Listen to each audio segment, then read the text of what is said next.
not the only one that gets overwhelmed when you go to an airport.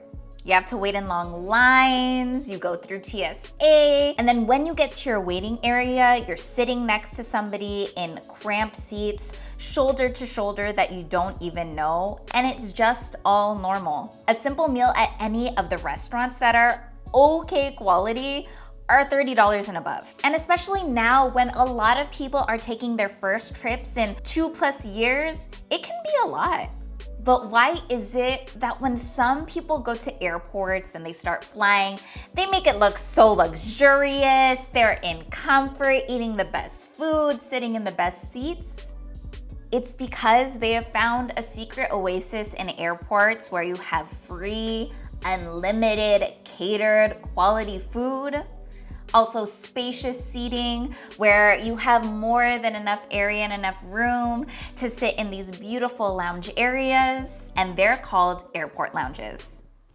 Hi, I'm Maria from Following Maria, and I worked in the travel industry for over 7 years, and I'm here to help you travel like a pro. I heard about airport lounges a long time ago and truly only thought that it was available to those with premium ticket seatings, who paid thousands upon thousands of dollars, people who are the Prince of Dubai. I know you're probably thinking, why do I even want to get into an airport lounge? I went to the American Express Centurion Lounge in Phoenix, Arizona. What's great about airport lounges is so many of them are beautifully designed compared to when you're in the terminal and everything looks the same and it's not very visually appealing. Once you get into these lounges, you can feel the stress and the anxiety melt away from your body, and you really feel like you have found the ultimate getaway where your vacation truly starts in the airport like it should.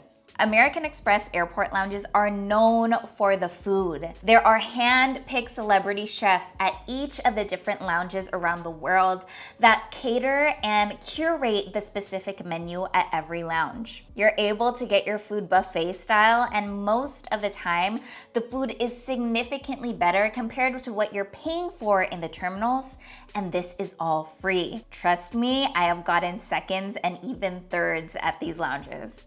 Do note that the menus also change seasonally. Hello, that is awesome. And if you go soon and the cheesecake is still on the menu, please get that because it was my favorite part, as well as eating it alongside an espresso from the coffee machines. You can take your food and dine at the cafeteria that overlooks the airport terminal, or you can take it into one of the multiple living areas. So, how do you get into these lounges? There are so many different ways because there's different kinds of lounges. There's not just one type. I'm gonna talk about 3 of the most popular ways you can get into lounges, and then you can choose the avenue that's best for you.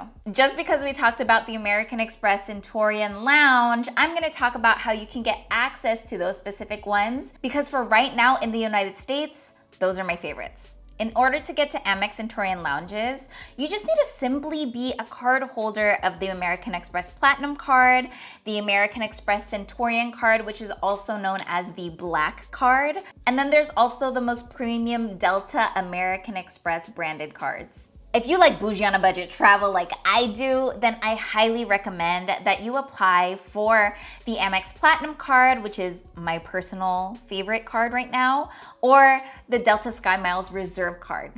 Do note though that both of these cards have a high annual fee. The Amex Platinum one every single year actually is an investment of almost $700. I really only recommend applying for these credit cards if you have the budget in order to do so, if luxury travel is your thing, and if you're gonna be traveling a lot throughout the year. Also, don't even think about applying for these cards if your credit score is not that great, or even if you know that you are not responsible with credit cards right now. I talk about my debt-free journey, and I did not even think about applying for these cards until I was completely debt-free. If you don't want to go the credit card route because you're still paying off your debt, then there's another way that you can do this, and that's through Priority Pass. Priority Pass is one of the most common airport lounge companies because you get access to so many different kinds of brands just through one pass. Priority Pass does come complimentary with a lot of premium luxury travel cards like the Amex Platinum card and even the Chase Sapphire Reserve card. But if you want to purchase it all out, there are actually 3 different kinds of tiers that they have. Their first tier starts at $74 a year, and then you just pay $32 every single time you go into their partnered branded lounges. And it goes all the way up to a membership of $386 per year. And then you get unlimited access to the lounges that you go to.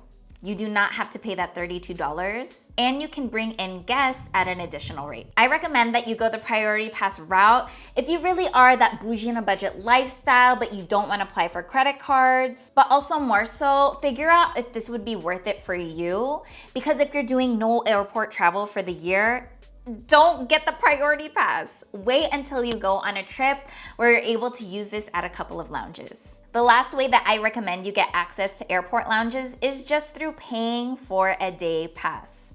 There are specific lounges like the club lounges and airspace lounges and even some airline sponsored brands that you can get into by paying an upfront cost. Access can be as little as $30 a day and can even be as high as closer to $100 for the day. You cannot pay for all airport lounges, like the Amex Centurion lounges are not accessible through payment. Same with other airport lounges that are dedicated to the more premium flyers for specific airlines. But paying for these airport lounges can be completely worth it if you have a big family, if you know you have kids, or even yourself that gets stressed out when you fly. If you have a really long layover and you know that you're gonna be paying for food anyways, why not be able to have unlimited snacks or an unlimited meal? Paying for an airport lounge for only about an hour or 2 hours probably isn't gonna be worth it for most people. So study up on the lounge because not all lounges are created equal. Yes, you saw the Amex Centurion lounge, but those are one of the best lounges in the States. There are other lounges that have really minimal food, like really basic charcuterie boards, and the design of the area is okay, but it still has the benefit of being able to have more comfortable seating. There are a bunch of reviews about airport lounges all over YouTube.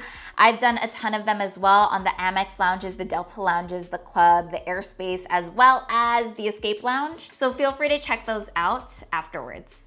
I also have a bonus tip for y'all. If you don't necessarily want to go through any of these avenues, see if you have a friend that has a premium credit card, because a lot of them are able to take 1 or 2 guests for free. This may be great for those who have best friends that you travel with a lot, or even significant others that have better credit scores, already have those cards, or are open to applying to those cards, and then taking you as a player too. If you want to see a tour of my favorite lounge in the United States, go ahead and click this video up here. And if you want to see more content from me as well, go ahead and subscribe down below and like this video. The algorithm will love it and I will love you too. Let me know in the comments down below what route you're gonna be taking, whether it's the credit card route, the membership route, or even the day pass route. Also, if you want to connect as well on social media, feel free to reach out to me on Following Maria on Instagram or even on TikTok. And it's a really great way for us to chat offline and geek out over travel. I post travel tips on there as well. Other than that, I'll see y'all in the next video. Bye.